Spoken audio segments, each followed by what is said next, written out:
छठ के लिए हर कॉलोनी मोहल्ले के अंदर उसको सेलिब्रेट करने का पूरा खर्चा दिल्ली सरकार हरियाणा सरकार के पास जाए ताकि वहाँ से पानी साफ पानी दिल्ली के तरफ। देश की जनता समझ चुकी है कि बीजेपी कहती कुछ और है और करते कुछ और। हम जो कहते हैं ना वही करते हैं। जाति और धर्म के नाम पे लोगों को बांटना चाहिए, धर्म और जाति के नाम पे दंगे कराना। राजस्थान में वो अपने घोषणा पत्र को अब उन्होंने गारंटी पत्र कह दिया। हरियाणा सरकार कानून व्यवस्था कायम करने में हर दफा फेल।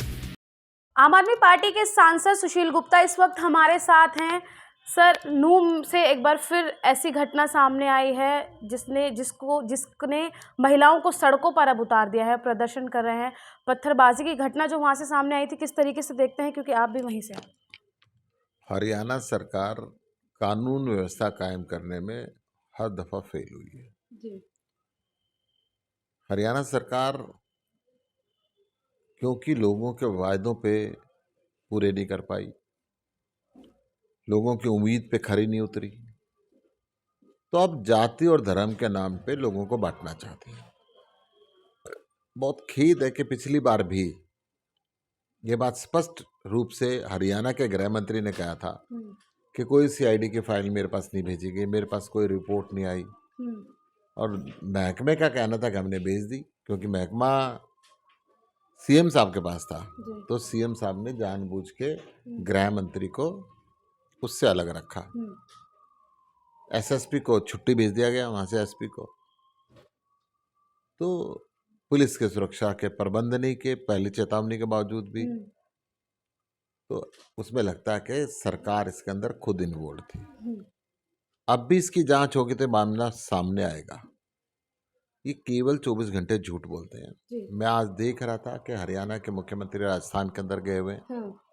राजस्थान में वो अपने घोषणा पत्र को अब उन्होंने गारंटी पत्र कह दिया, जो अरविंद केजरीवाल जी की नकल मारी है। उसके अंदर कुछ वायदे हरियाणा के मुख्यमंत्री राजस्थान में करते हुए नजर आए कि वो 2700 रुपये क्विंटल गेहूं खरीदेंगे।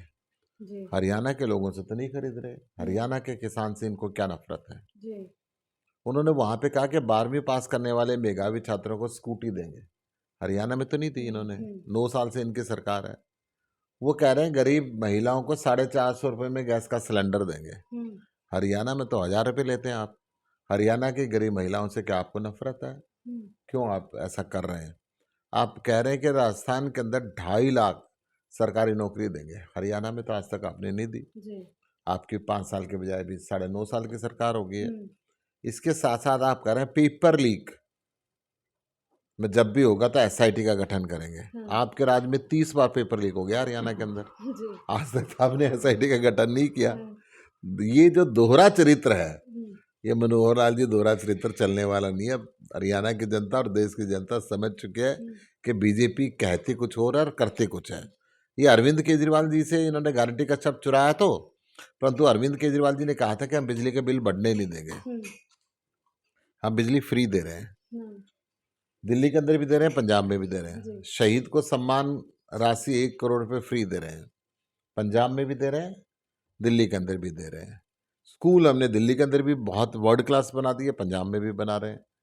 मोहल्ला क्लिनिक हमने दिल्ली में भी बना दिए, पंजाब में भी बना रहे हैं। हॉस्पिटल अच्छे दिल्ली में भी कर दिए, पंजाब में भी कर रहे हैं। बिना खर्ची पर्ची के रोजगार दिल्ली के अंदर भी दिया, पंजाब में भी दे रहे हैं। दिल्ली में महिलाओं को बस यात्रा फ्री दे रहे हैं, बुजुर्गों को तीर्थ यात्रा फ्री दे रहे हैं। हम जो कहते हैं ना वही करते हैं, परंतु ये जो कहते हैं वो कभी नहीं करते। लेकिन जिस तरीके की घटना लगातार सामने आ रही है, क्योंकि चुनाव का दौर चल रहा है, 5 राज्यों में चुनाव जो है वो चल रहे हैं, और इस तरीके की घटना सामने आना, क्या इन दोनों को हम जोड़कर देख सकते हैं? बिल्कुल।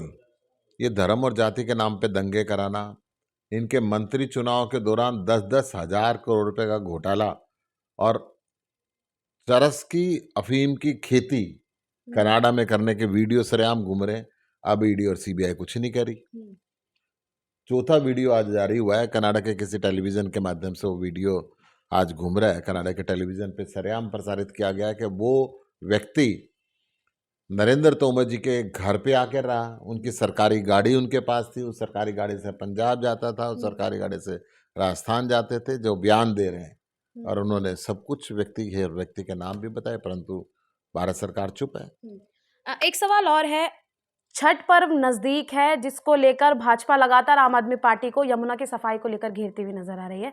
तो आम आदमी पार्टी की क्या कुछ तैयारियां हैं छठ घाट को लेकर? किस तरीके से पूर्वांचली जो रहते हैं दिल्ली में, उनके लिए क्या कुछ इंतजाम जो है वो किए? देखिए, मैं आपको बड़ी स्पष्ट बताऊं, छठ के लिए हर कॉलोनी मोहल्ले के अंदर उसको सेलिब्रेट करने का पूरा खर्चा दिल्ली सरकार दे रही है। और आज से नहीं दे रही, पिछले जब से हमारी सरकार बनी है तब से दे रही है। जी। जब कावड़ निकलती है तब दिल्ली सरकार देती है। ऐसे बहुत से त्योहार हैं जिनके ऊपर दिल्ली सरकार आयोजन कराती है ताकि लोगों को सुविधा हो। जहां तक जमुना जी का सवाल है, जी। जमुना के अंदर जितने भी नाले गिरते थे, अब उन सब के ऊपर सीवर ट्रीटमेंट प्लांट लगा के पानी को साफ करके वो पानी डाला जा रहा है। जी। परंतु पीछे से अमोनिया युक्त जो पानी आता है, इंडस्ट्रियल उसका आता है, जो दिल्ली की पहले टेरिटरी आती है, उसके ऊपर दिल्ली सरकार का कंट्रोल नहीं है। वो पड़ोसी राज्यों को समझना पड़ेगा।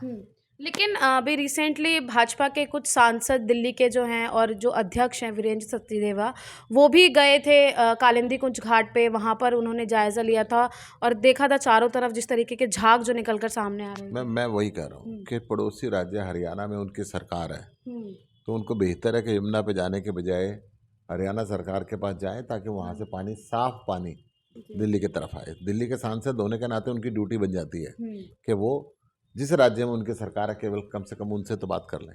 जी, बहुत बहुत धन्यवाद हमें समय देने के लिए। हमारे साथ बात कर रहे थे सांसद सुशील गुप्ता, जिन्होंने साफ तौर पर ये बता दिया है कि दिल्ली में छठ पूजा का जो महापर्व नज़दीक है, लगभग आज से शुरू ही हो चुका है, उसको लेकर आम आदमी पार्टी ने क्या कुछ इंतजाम किए हैं पूर्वांचलियों के लिए। आप क्या सोचते हैं, क्या राय रखते हैं, कमेंट बॉक्स में हमें ज़रूर बताइएगा। देखते रहिए जनहित टाइम्स।